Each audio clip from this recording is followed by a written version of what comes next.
Okay.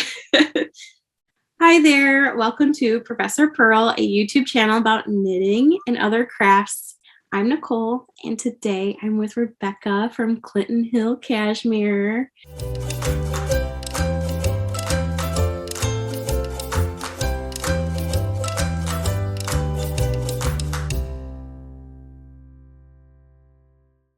Thank you so much for coming here today and being part of this Zoom.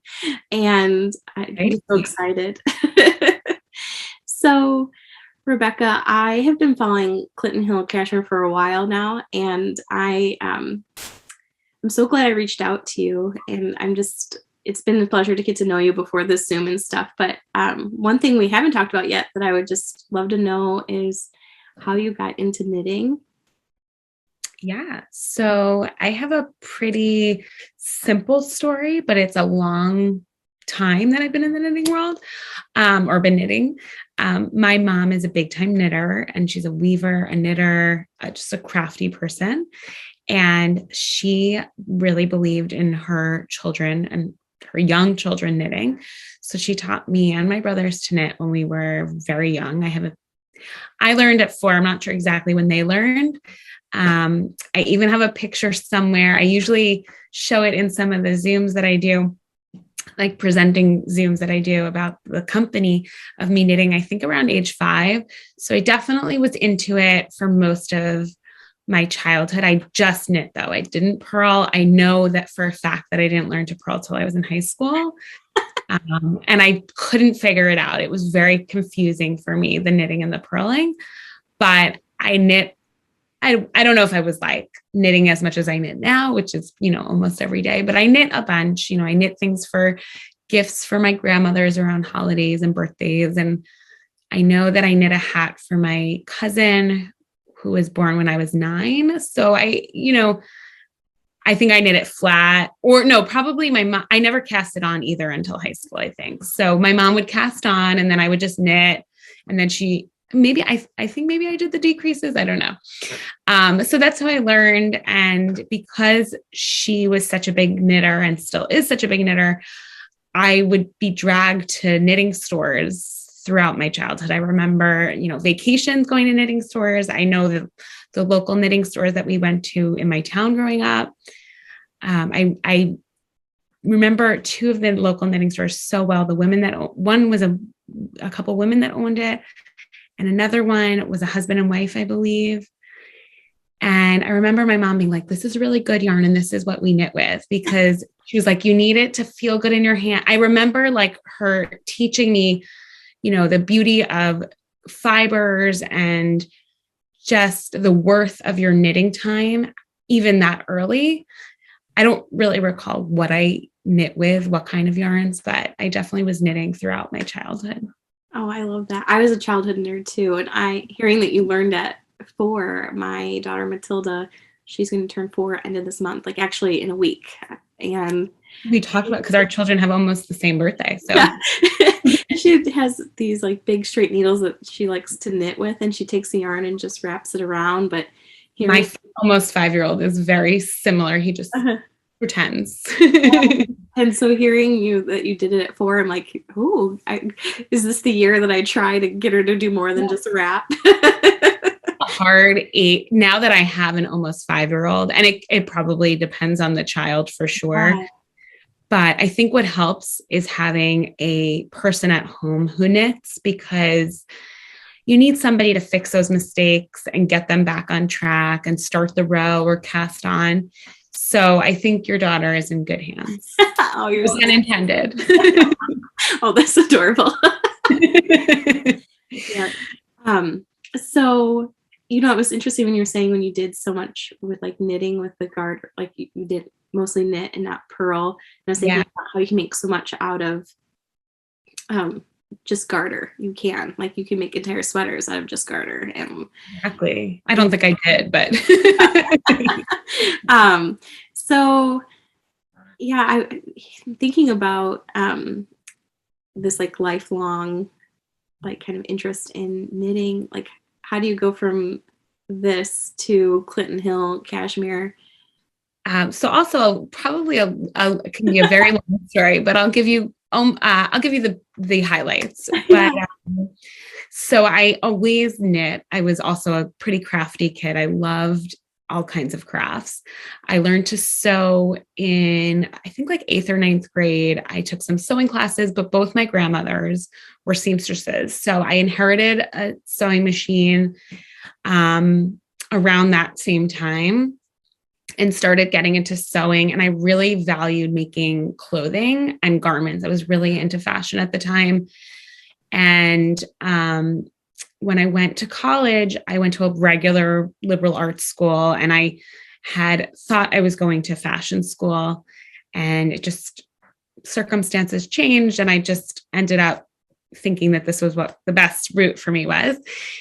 And I stumbled upon the costume shop at my university, and which is typically in the basement of the theater department. But I passed by, I think it was on a tour of one of the schools I was looking at. I passed by this room that had mannequins and sewing machines. And I was like, oh my God, like how does this exist in a regular school where you learn science? I don't know. So I ended up, when I decided which school I was going to, I ended up speaking with the professor in the costume shop. And she explained costume design to me, and it like lit up my world. I just loved the idea that it was sewing, but it was also, so costume design is creating all the clothing and all the costumes for the theater department. So any show that they put on, any production that they put on, the costume shop has to make all of the clothing. Now it could be, it's a present day show and they're just shopping online or shopping in thrift stores, which was a lot of it, or it was a Shakespearean period piece and we had to create Shakespearean style clothing or bustle, just incredible costumes to every day. And I love the style aspect of it. I love the history of it. So I ended up taking every costume design course that my school offered. And because it was a small program, there were only really 2 of us at the time studying that. So we got to work on every single show.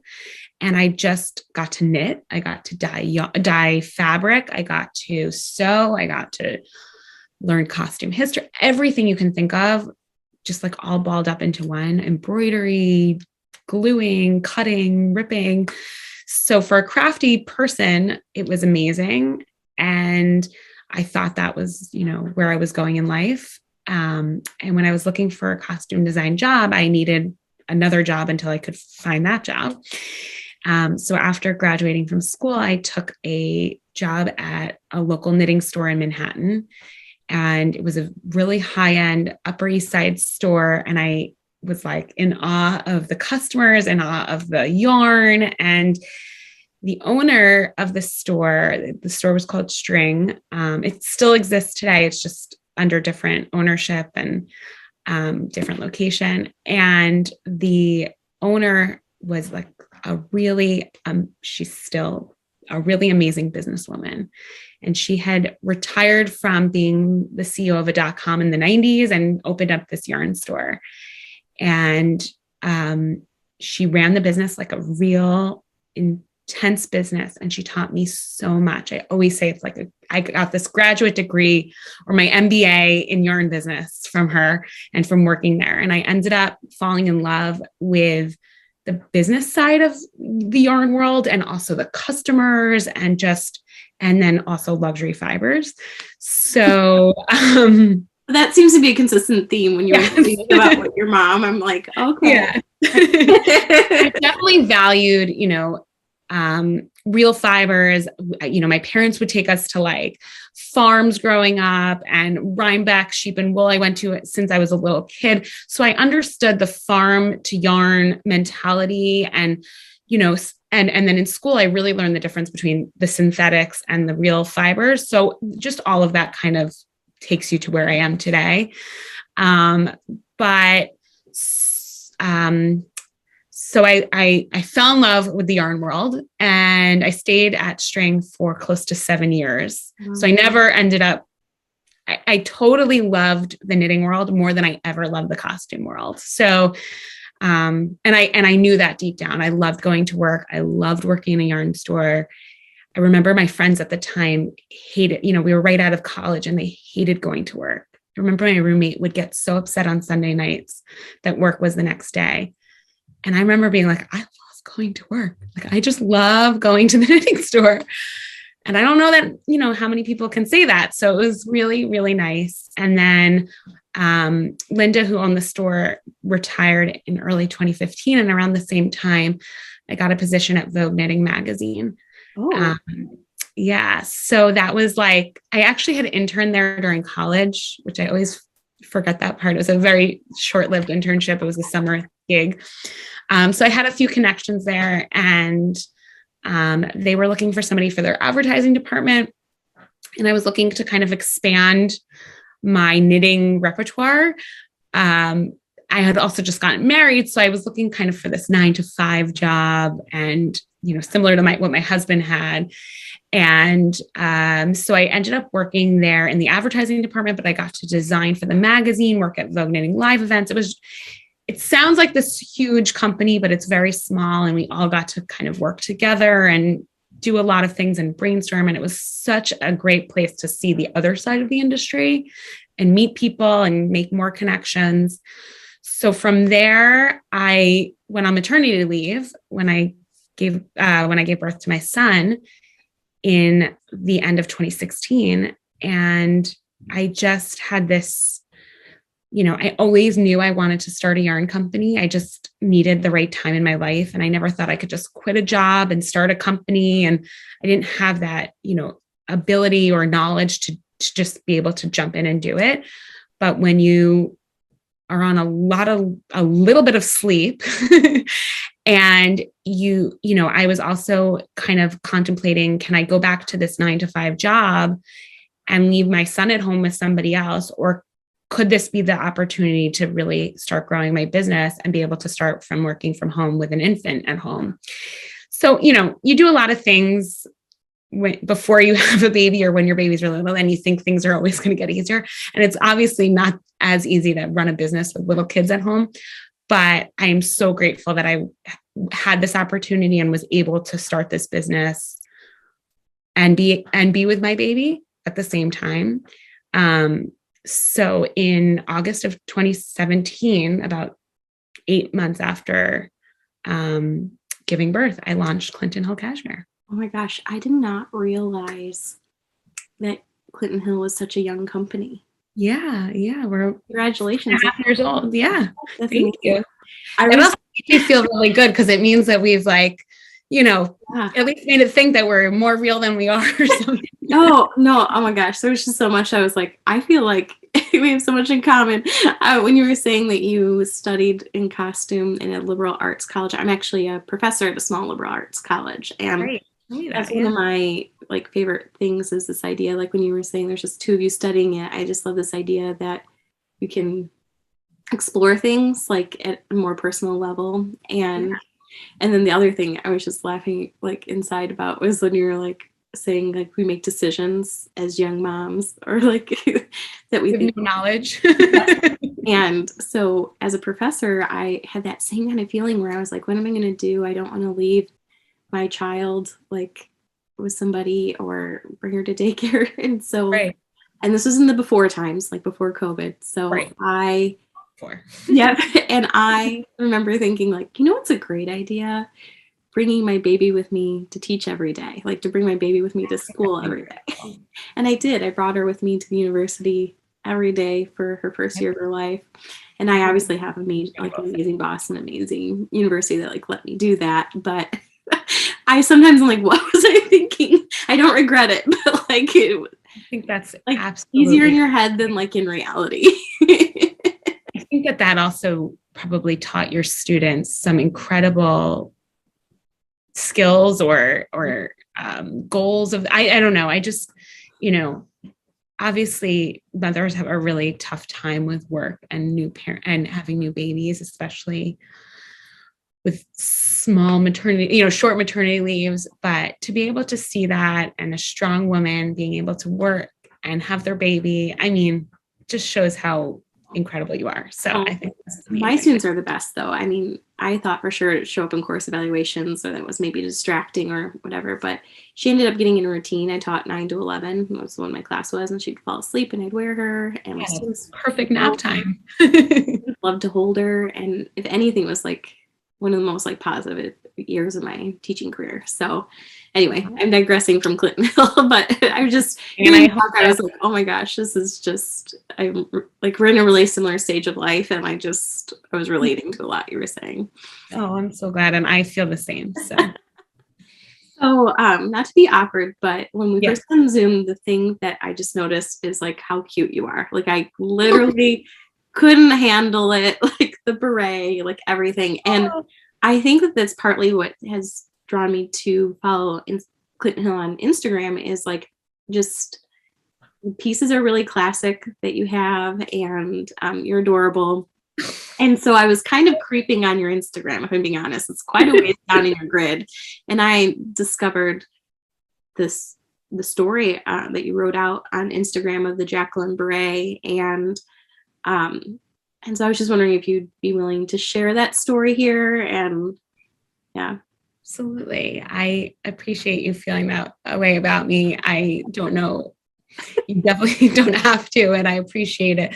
You never really know what comes, what people take away or how you come off, especially now that we're solely virtual for the most part. So I appreciate you sharing that. And I hope that, at least I can give some happiness somehow.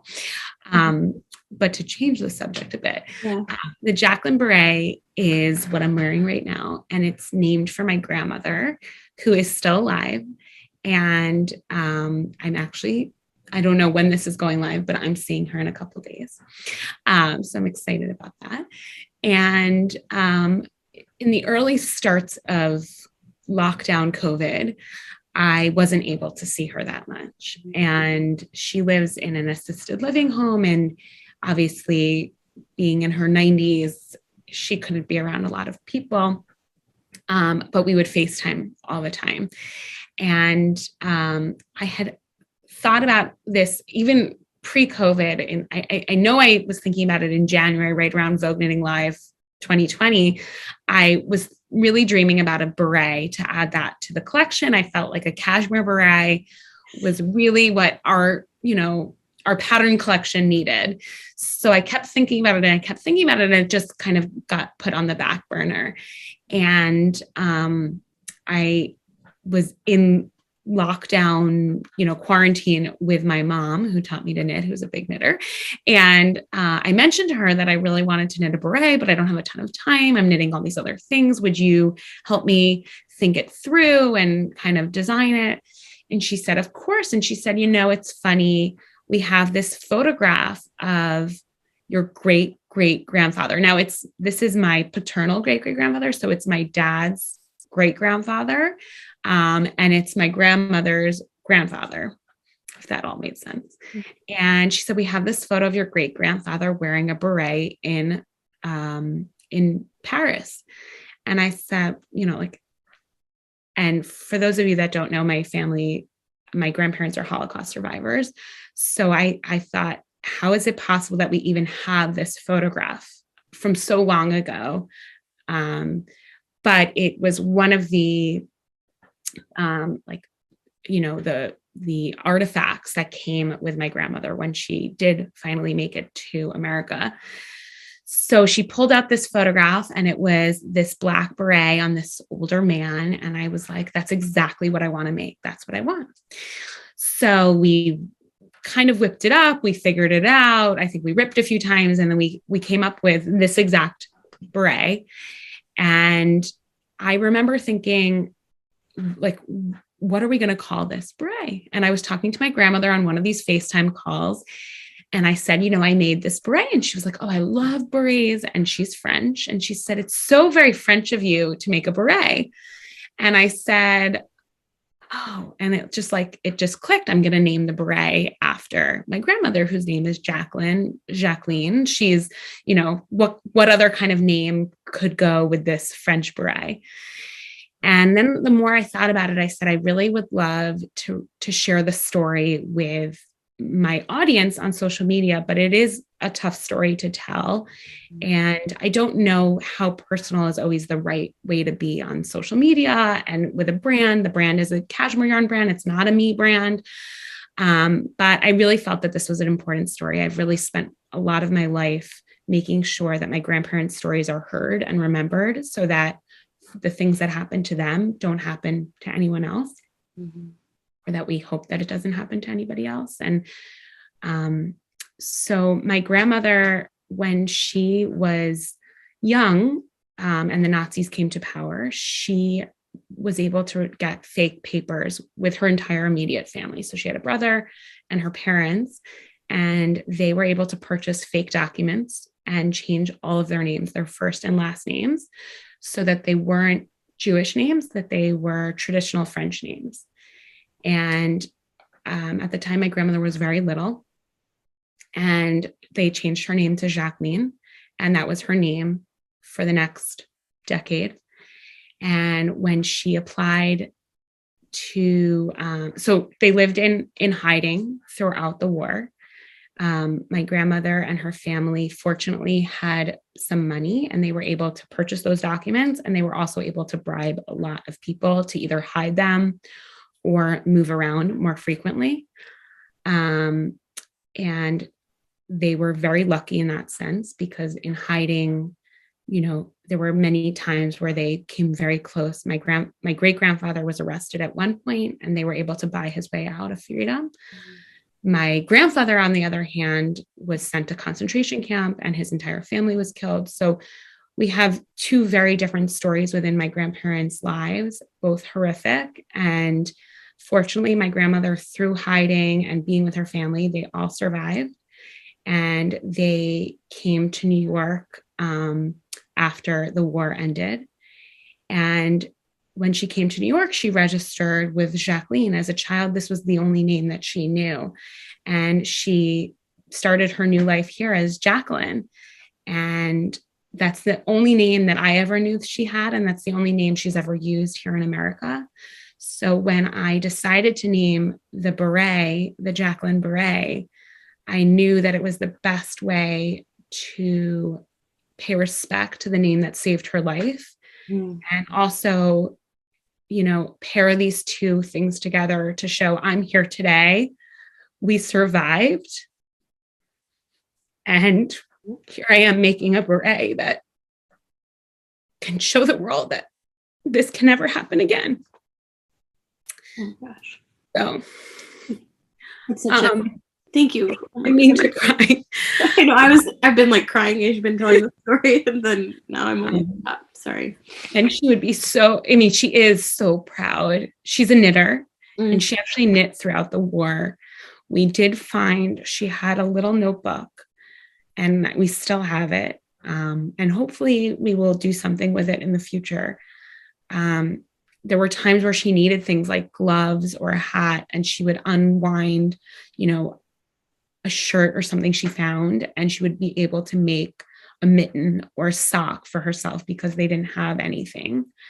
And we have the patterns that she wrote down in French in this little notebook for mittens, and I think it's mittens and a pair of socks. And when she came here, she, that's what she knew how to do. She didn't have an education. She wasn't allowed to get an education. So she became a seamstress, and she knitted. And I actually just found a coat that she knit me as a child. It's a purple, like chenille seed stitch full coat.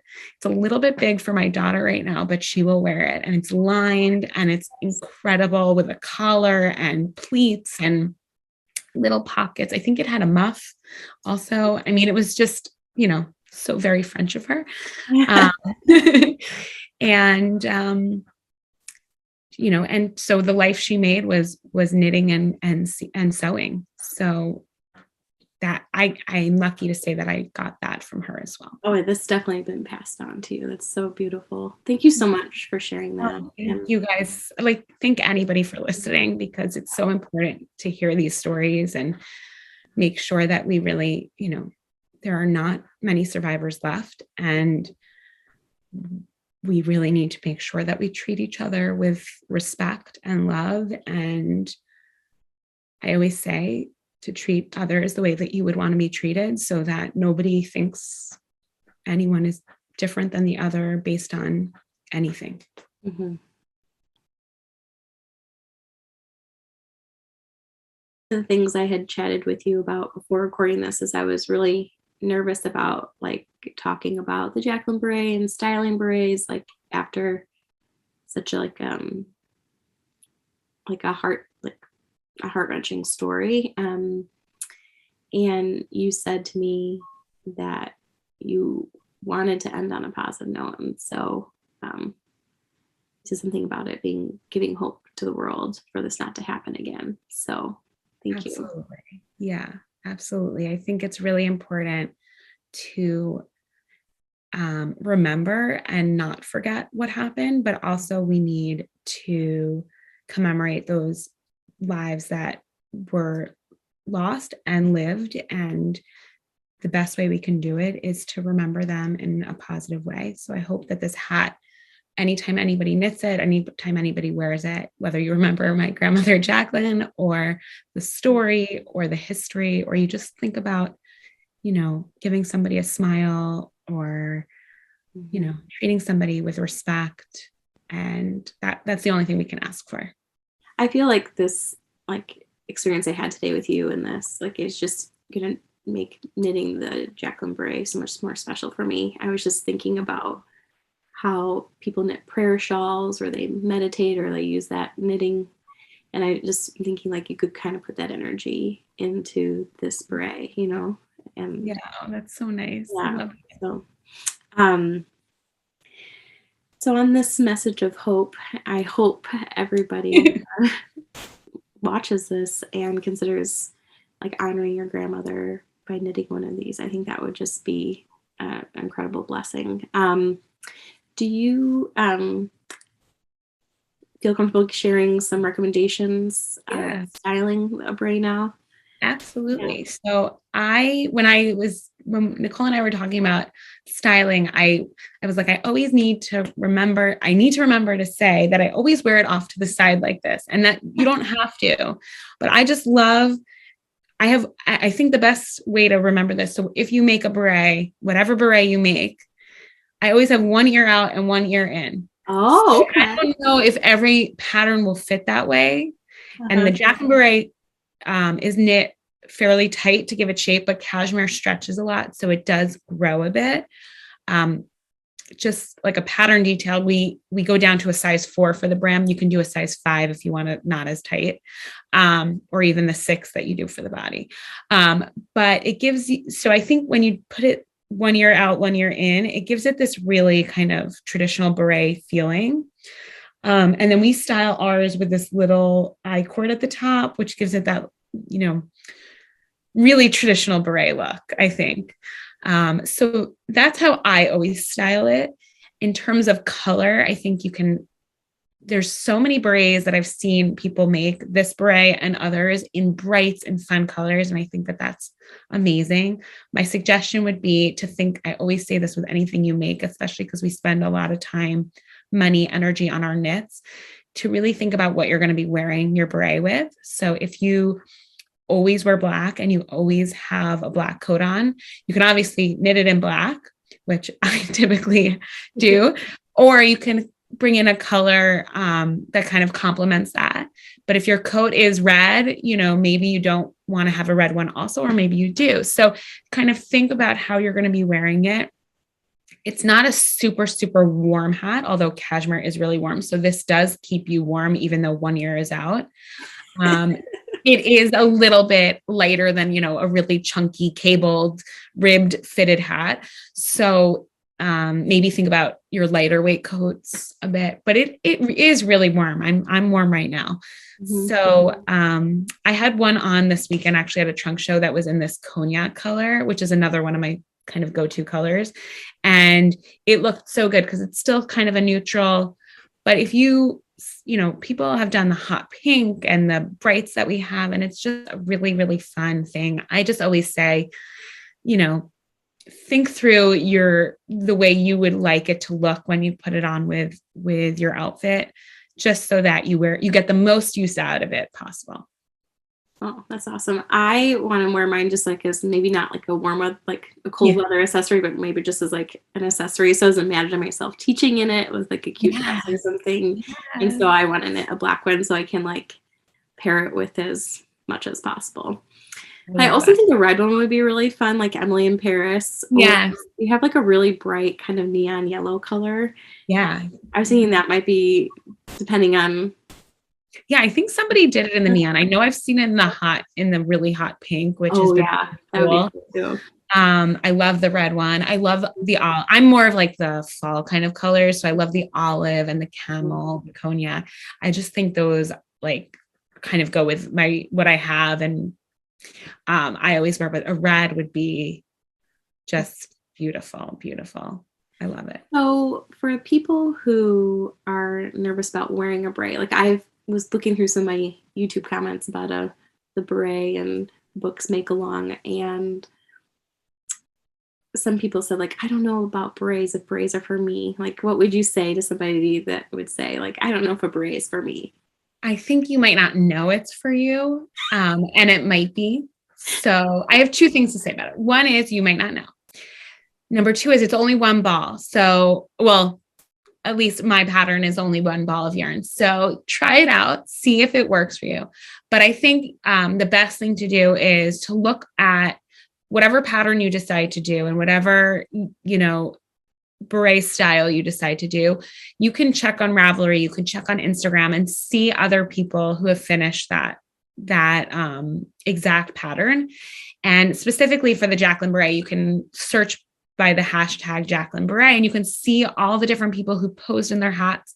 And we all look different, and we all have different lengths of hair, and we all, wear the beret maybe a little bit differently. And it looks so great on everyone. And it kind of is this like fancy version of a hat. And it's just, I think a great look. So if it's not for you, totally understand.